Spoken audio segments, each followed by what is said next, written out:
오늘 주신 말씀은 마태복음 24장 1절로 8절 말씀입니다. 마태복음 24장 1절로 8절 말씀 받들어 읽겠습니다. 예수께서 성전에서 나와서 가실 때에 제 아들이 성전 건물들을 가리켜 보이려고 나아오니 대답하여 이르시되 너희가 이 모든 것을 보지 못하느냐? 내가 진실로 너희에게 이르노니 돌 하나도 돌 위에 남지 않고 다 무너뜨려지리라. 예수께서 감람산 위에 앉으셨을 때에 제 아들이 조용히 와서 이르되 우리에게 이르소서 어느 때에 이런 일이 있겠사오며 또 주의 임하심과 세상 끝에는 무슨 징조가 있사오리이까? 예수께서 대답하여 이르시되 너희가 사람의 미혹을 받지 않도록 주의하라. 많은 사람이 내 이름으로 와서 이르되 나는 그리스도라 하여 많은 사람을 미혹하리라. 난리와 난리의 소문을 듣겠으나 너희는 삼가 두려워하지 말라. 이런 일이 있어야 하되 아직 끝은 아니니라. 민족이 민족을 나라가 나라를 대적하여 일어나겠고 곳곳에 기근과 지진이 있으리니 이 모든 것은 재난의 시작이니라. 아멘. 제자들이 예수님 앞에서 성전들을 보이면서 성전들의 그 아름다운 모습들, 멋진 모습들을 얘기해요. 아, 정말 멋있지 않습니까? 크지 않습니까? 화려하지 않습니까? 얘기를 해요. 그랬더니 예수님 뭐라고 말해요? 너희가 이 모든 것을 못 보니 내가 진실로 너희에게 이르노니 돌 하나도 돌 위에 남지 않고 다 무너뜨려질 거다. 이렇게 말씀하세요. 이 예언은 그 AD 70년 로마의 공격에 의해서 예루살렘이 멸망할 때에 이루어져요. 예루살렘 성전 전체에 금을 입혔어요. 그 금을 입힐 때에 그 금이 돌과 돌 사이에 틈틈이에도 들어갔거든요. 예루살렘에 점령한 로마 군인들이 그 금을 벗기기 위해서 돌 위에 돌 하나도 남기지 않고 철저하게 무너뜨려 버립니다. 어쨌든 이 얘기를 들은 예루살렘 성전이 무너질 거란 얘기를 들은 제자들이 나중에 조용히 찾아와서 묻습니다. 어느 때 그 일이 있겠습니까? 그리고 주의 임하심과 세상 끝에는 무슨 징조가 있겠습니까? 그러니까 이 제자들의 생각에는 예루살렘 성전이 무너진다면 이건 세상 끝이다. 그런 식으로 생각을 하는 거예요. 그러니까 성전이 무너질 때의 징조 그리고 세상 끝의 징조를 좀 설명해 주세요. 그러는 거예요. 이 예수님이 대답하시면서 뭐라고 말해요? 사람들의 미혹받지 말라. 첫 번째. 그러면서 왜 미혹받지 않도록 조심해야 되냐? 많은 사람이 내 이름으로 와서 내가 그라고 거짓말할 거다. 가짜 그리스도들이 많이 일어날 거란 얘기예요. 이단들이 일어난다는 거예요. 그때 미혹되지 않게 조심하라. 그거고요. 두 번째, 난리와 난리의 소문이 있을 것이다. 그런데 난리의 소문이 있지만 두려워하지 마라. 이런 일이 있어야지만 아직 끝은 아니다. 그리고 민족이 민족을 나라가 나라를 대적하여 일어나겠고 곳곳에 기근과 지진이 있을 것이다. 그러니까 곳곳에 전쟁이 있고 곳곳에 기근과 지진이 있을 것이다. 이 모든 것이 재난의 시작이다. 시작이에요. 끝이 아니고. 이걸 주의하세요. 그럼 도대체 어느 정도 수준의 재난인가? 요즘도 기근도 많고 재난도 많고 이거 기상이변도 많은데 이단도 많이 일어나는데 이거 끝 아닌가? 예, 그럴 수도 있어요. 끝에 징조일 수도 있어요. 그런데요, 여러분, 전 세계가 전쟁에 휩싸였던 적이 한 번 있지요. 2차 세계대전. 1차 세계대전만 해도 아시아는 전쟁에 휩싸였던 게 아니었어요. 근데 2차 세계대전 때는 남미 정도를 제외하고는 전 세계가 전쟁에 휩싸였었죠. 그런 일이 있었어요. 그리고 그 당시 기근도 많이 있었고 또 지진도 많이 있었다고 그래요. 그런데요, 요즘 지진 소리가 많이 들리죠. 근데 과학자들이 쭉 조사해 보니까요, 요즘 지진에 대한 소식이 많이 들리는 게 요즘 지진이 많아진 게 아니고 매스컴이 발달해서 멀리서 지진 일어나는 소식도 다 듣게 돼서 그런 거래요. 그래도 이제 지구 온난화를 위한 기상이변 심하지 않냐고. 예, 맞아요. 지금 심한 거 맞습니다. 그런데요, 여러분, 우리나라에요, 1671년에 경신 대기근이라는 엄청난 재앙이 닥친 적이 있었거든요. 기상이변, 전염병 이런 걸로만 해서 그 2년 사이에 인구의 5분의 1이 죽었다고 그래요. 엄청난 재앙이었죠. 그 당시에요, 기록에 보면 7월에 눈이 온 기록이 있어요.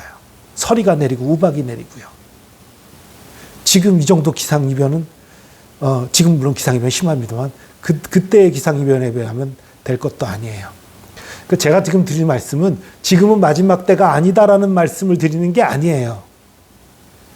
이런 재앙들을 봐서 우리가 요즘 이단도 많고 기상이변도 많고 기근 지진도 있으니까 마지막 때인가 보다? 아니요. 그거 기준이 아니라는 얘기를 드리는 거예요. 징조의 하나일 수는 있지만 결정적인 게 아니라는 거예요. 오히려 오늘 1절, 2절을 보면요. 2절에 너희가 이 모든 것을 보지 못하느냐? 예수님이 그렇게 말씀하세요. 이 얘기는 뭐예요? 볼 수 있다는 거예요. 너희가 이 모든 것을 못 보냐? 이 성전 무너질 건데 그걸 못 보냐? 볼 수 있다는 거예요. 예수님은 사실 미래를 알고 계셨으니까 당연히 이 말을 하지만 제자들이 어떻게 봐요? 볼 수 있었던 거예요, 사실은. 왜냐하면요. 이 성전이요. 헤롯 성전이라고도 불려요. 원래 지어지기는 포로로 잡혀갔던 이스라엘 백성들이, 바벨론에 포로로 잡혀갔던 이스라엘 백성들이 귀환해서 지은 성전이에요. 그런데 그 성전을 헤롯 대왕이 증축하고 보수했어요. 보수하면서 증축하고 또 화려하게 꾸몄어요. 왜 그렇게 했냐면 이 헤롯 대왕이 에돔 사람, 구약으로 말하면 에돔 사람, 신약에서는 이두메라고 불리는 그곳 출신으로서 그 이두메와 그 유대 지역, 사마리아 지역 그곳에 그 왕이 됐단 말이에요. 그러니까 왕이 되니까 이 이스라엘 사람들이 에돔 출신이라는 것 때문에 좀 꺼리고 무시하고 잘 복종 안 하려고 이런 게 있어요. 근데 이스라엘 백성들의 환심을 살려고 성전을 화려하게 꾸미는 증축을 한 거예요. 그런데 헤롯 대왕이 믿음으로 증축했나요? 아니요. 정치적인 이유로 환심 살려고 한 거예요. 수십 년에 걸쳐서 예수님 당시에도 아직 완공은 안 됐었어요. 증축하는 게. 수십 년에 걸쳐서 한 그런 거예요. 그 속에 믿음은 없는 거예요. 하나님의 공의가 없는 거예요. 하나님을 향한 열심이 없는 거예요. 그냥 화려함을 쫓아서 정치적인 이유로 증축된 그런 거예요. 그 모습을 보고 하나님을 믿는 성전인데 이 거룩한 성전이 이렇게 화려해지고 아름다워진다. 이야, 많은 이스라엘 사람들이 좋아했어요. 그런데 예수님 뭐예요? 그거 좋아할 일 아니라는 거예요. 건물이 화려하면 뭐 하냐는 거예요. 신앙이 없는데, 믿음이 없는데, 진정한 제사가 안 드려지는데 그것이 징조라는 거죠, 사실은. 여러분, 우리 이거 잘 생각해야 돼요. 그럼 한국의 큰 교회들 다 나쁜, 아니요. 그런 얘기 아닙니다. 교회가 크고 화려하냐가 문제가 아니에요. 여러분, 정말 하나님을 사랑하는 마음 때문에 화려할 수도 있어요.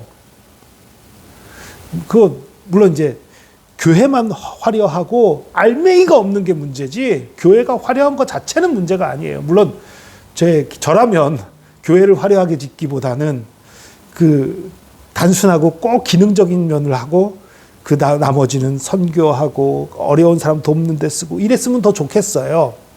그러나 또 어떤 예술적인 면도 또 하나님 안에서 의미가 없지는 않다고 봐요. 근데 중요한 건요. 겉모습이 화려한데 알맹이가 없는 건 정말 큰 문제지요. 동기도 하나님을 향한 게 아니었고요. 엄청난 돈을 들여서 백성을 돌본 게 아니라 성전만 화려하게 한 거예요. 하나님이 받으신 게 아닌 거예요. 하나님이 이 성전 버렸다. 이 성전 받지 않으신다. 그거 모르겠냐. 예수님 그렇게 말씀하시는 거예요. 여러분, 그래서요. 우리도 그걸 돌아봐야 돼요. 이 마지막 때에 이런 전쟁이 있다는데, 기근이 있다는데, 이 기상이변이 있다는데, 난리 소문이 있다는데, 그것도 중요하지만 믿음이 식어지지 않는지, 우리의 믿음이 제대로 있는지, 교회가 교회답게 있는지, 교회가 교회답지 못한 부분을 지금 1절, 2절이 얘기하는 거예요. 교회가 교회다워야 돼요. 교회가 교회다움은 무엇입니까? 화려한 것, 멋진 것 아니지요. 복음이 살아있어야 합니다. 예수님의 사랑을 제대로 증거하고 많은 사람들을 섬기는 모습으로 있어야 합니다. 그것이 교회의 교회다움이지요. 여러분, 교회의 교회다움도 중요하지만 또 우리 자신의 믿음을 돌아보시기 바랍니다. 내가 정말 예수 믿는 자답게 있는지, 이것이 정말 중요한 것입니다. 여러분, 세상의 끝날도 중요하지만 나의 끝날도 중요하잖아요. 나의 끝날이 아름다울 것인지 그렇지 못할 것인지, 내 믿음이 정말 주님 앞에서 바른 모습으로 있는지, 이것이 중요한 것입니다. 바른 모습으로 주님 앞에 있고 바르게 섬기고 바르게 나가는 저와 여러분 되기를 축복합니다. 기도하겠습니다. 주님, 너무나 많은 사람들이 마지막 때의 징조를 두려워하고 걱정하고 염려하면서 난리에 대한 소문들, 이단이 일어나는 것들, 온갖 재앙과 전쟁에 대한 것들, 그런 것에 관심을 기울입니다. 그러나 정말 주님께서 우리가 관심 기울이기 원하는 것은 우리가 믿음 안에 서 있는지, 교회가 믿음 안에 서 있는지, 하나님의 사랑과 은혜를 품고 있는지, 그것이 중요한 줄 압니다. 우리가 스스로 돌아보게 하시고 날마다 자신을 주님 앞에, 주님의 말씀 앞에 다시 비춰보고 주님 앞에 바른 믿음, 바른 신앙 가질 수 있도록 인도하여 주시옵소서. 주께서 우리와 함께 하심 감사합니다. 우리를 바른 길로 인도하시고 올바르게 하심 감사합니다. 감사드리며 예수 그리스도의 이름으로 기도합니다. 아멘.